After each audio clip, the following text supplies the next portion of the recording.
des gens, j'ai une amie qui habite Clamart, elle m'a dit, ils sont passés à Clamart. Je m'en souviens encore, c'était formidable. Ils sont toujours là. Oui, ils sont toujours là. Ah bon? Mais qu'ils viennent. Mais elle décide de rien, donc elle ne peut pas organiser ça. Hein? Mais voyez comment ça fonctionne. Vous avez déclenché une onde d'émotion parce que vous portez en vous la joie des handicapés qui surmontent leur handicap. Il n'y a pas beaucoup de monde qui font ça, il n'y en a pas beaucoup. Il n'y en a pas beaucoup. Et chez nous, il y a des handicapés heureux. Hein. Je ne dis pas, il ne faut pas simplifier. Je vois par exemple les sourds-muets, ils sont très joyeux. Mais ils sont entre eux, seulement entre eux. Ils ont appris le langage des signes, ils sont toujours très joyeux, mais entre eux. Les non-voyants, ils sont très tristes. Ils sont très aidés, très respectés par la population. Mais ils sont toujours très tristes. C'est parce qu'ils ne voient pas les traits du visage. Donc ils n'expriment pas la joie sur le visage. Ils l'expriment autrement. Mais ceux qui sont dans les établissements, oh là là, ils sont sous contrôle, oh là là, c'est vraiment carcéral. Nous, on fait des établissements, c'est une logique gestionnaire. Il faut comprendre ça. Nous, on est contre Caribou, on est contre la logique gestionnaire. Et ici, les enfants des rues, on les traite avec la logique gestionnaire. C'est-à-dire, on fait des centres, ça coûte très cher, on les remplit, point final. Alors, ils sont bien logés, bien nourris, bien formés, mais c'est fermé. Et il n'y a pas... Nous, ce qu'on veut, c'est faire le contraire, c'est-à-dire comprendre ce qui se passe, aller à la source et trouver les moteurs du changement, et redonner du pouvoir aux gens, redonner des pouvoirs à chaque famille, pour qu'elle mène sa vie, parce que ce qui est normal dans la vie, c'est d'être acteur de sa vie. Et chaque fois qu'on empêche les gens d'être acteurs de leur vie, on les blesse. Et c'est ce qu'il fait dans les établissements. On empêche les gens d'être normaux, comme tout le monde. Ils sont dans la dépendance de l'institution.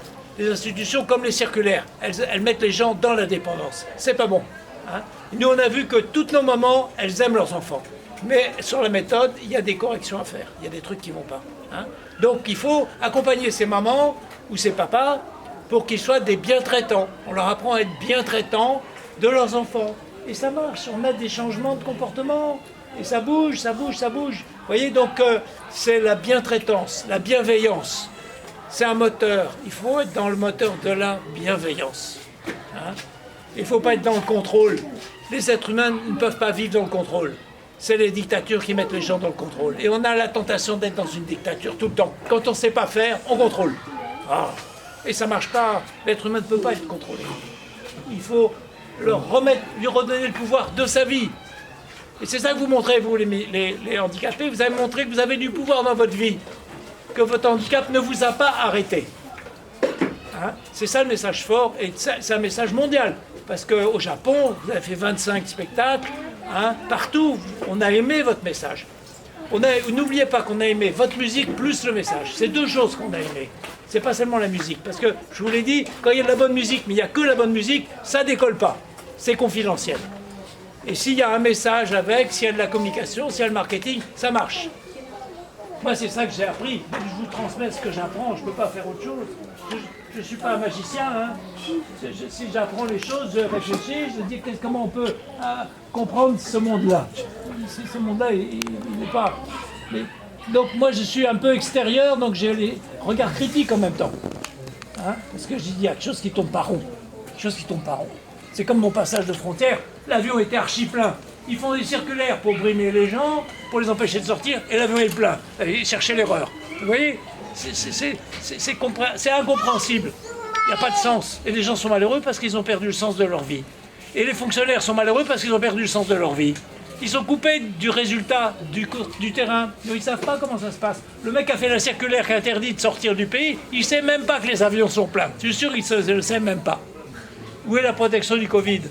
Mais de quelle protection on va faire puisqu'il y a seulement 1000 cas au Congo et nous on en a 100 000. C'est le contraire qu'il faut faire. C'est contrôler les Congolais, hein, les Français qui sortent. C'est ce que fait le gouvernement. Nous, quand on sort de l'avion, on a un cotillon dans le nez parce qu'on vient d'Europe, donc on est dangereux. On peut amener le Covid. Hein. C'est plutôt dans ce sens-là que c'est quel danger. Ils ont tout inversé. Ils ont dit c'est les Congolais qui sont dangereux et les Congolais ils savent que c'est les Européens qui sont dangereux. C'est le monde à l'envers. Le monde marche sur la tête souvent. Marche sur la tête. On est dans ce monde-là, on n'a pas le choix. On n'a pas le choix, c'est ce monde-là, comme il est. Alors on arrive petit à petit à comprendre un petit peu, c'est quoi ces codes, c'est quoi ces lignes de conduite, où est la faille pour que ça redevienne humain. Parce que nous, c'est ça, nos valeurs, c'est que ça reste humain, ça redevienne humain. Hein, le respect. Hein. La vie, les logiques du vivant, c'est d'être acteur de sa vie, ça c'est une logique, que vous soyez acteur, ça c'est des logiques de la vie, ça. Hein. Et s'il n'y a pas ça, c'est le malheur. On fabrique du malheur. Les gens chez nous sont très malheureux. Quand ils n'échappent pas à l'administration, ils sont très malheureux. Ceux qui échappent à l'administration, ils sont plutôt heureux. Et dès qu'on tombe sur l'administration, on est malheureux. Il y a un problème, il y a un problème. Il y a un problème, ça tombe par rond. Ah. Mais quand vous dites ça, vous faites beaucoup d'ennemis. Hein. Les gens qui sortent des écoles et qui n'appliquent pas les écoles se font des ennemis.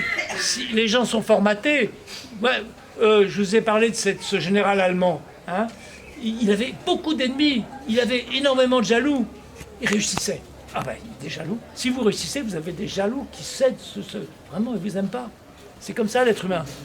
Nous, c'est pour ça, nous, Caribou, on a des gens qui nous sabotent un peu. Ils essayent. Parce qu'on réussit. Eux, ils n'ont pas pris le problème qu'à ce départ. Ils n'ont pas fait le diagnostic à fond. Ils prennent des statistiques. Ils disent, il y a 25 000 enfants à la rue, nous on a 3 000 places, ça fait tant, terminé. On met des lits en place, des lits, des cuisines, c'est tout. C'est pas une pensée, ça. C'est une administration de la misère. Nous, vous savez, notre source d'influence, c'est Victor Hugo, c'est l'abbé Pierre. Qu'est-ce qu'ils disent tous les deux? Il faut combattre la misère, il ne faut pas la gérer. Nous sommes là pour combattre la misère, pas pour la gérer. Or, en gestionnaire d'établissement, vous gérez, qu'est-ce que vous faites d'autre? Vous gérez. Il faut combattre, il faut trouver, chercher et aller sur le terrain pour comprendre et trouver la faille et changer le système. Les enfants, ils ne rechutent pas chez nous, ils restent dans les familles. Les mamans ont la joie et de plus en plus les enfants ont la joie, de plus en plus. C'est une réussite. Et ce modèle-là, il est nouveau. On était seuls à l'avoir. Maintenant, la moitié des centres l'utilisent. Voyez, mais dans le monde, c'est encore rare que les problèmes d'enfants des rues, on le gère, on le prend autrement que par les centres, la gestion. Voyez. Donc, on doit avoir l'esprit libre pour remettre en cause, qu'à ce départ, tout. Faut tout remettre en cause. Hein. Un autre exemple chez nous très célèbre. Nous avons perdu la guerre contre les Allemands au départ. Hein. Notre général en chef, il s'appelait Gamelin. Il était le major de son école de guerre. Et quand on lui a dit, mais les Allemands vont passer par la forêt, il a rigolé. Il a dit, non, c'est pas possible. Mais vérifiez, allez mettre un avion. Non, inutile de vérifier. Les Allemands sont passés par la forêt. Et on a perdu la guerre. Voilà. Donc c'est les gens, ils sont formatés. Nos grandes écoles fabriquent des formatés. Des gens, ils ne savent pas faire autre chose que ce qu'ils ont appris dans la théorie. Ça m'est arrivé une fois d'être formateur des jeunes des grandes écoles. Je les ai emmenés une journée entière voir des squatteurs à Bordeaux, vivre des squatteurs qui s'organisaient bien, sans logement, mais qui s'organisaient, pour qu'ils aillent vers le terrain et qu'ils arrêtent de penser la théorie, mais qu'ils soient sur le terrain. Ça, c'est notre loi à Caribou, ça. Hein. Partir du terrain. Toujours partir du terrain. Et on sait quand on ne fait pas ça, c'est faux. Ça fait souffrir, et c'est faux. Et c'est pas efficace. Ça a 3 défauts.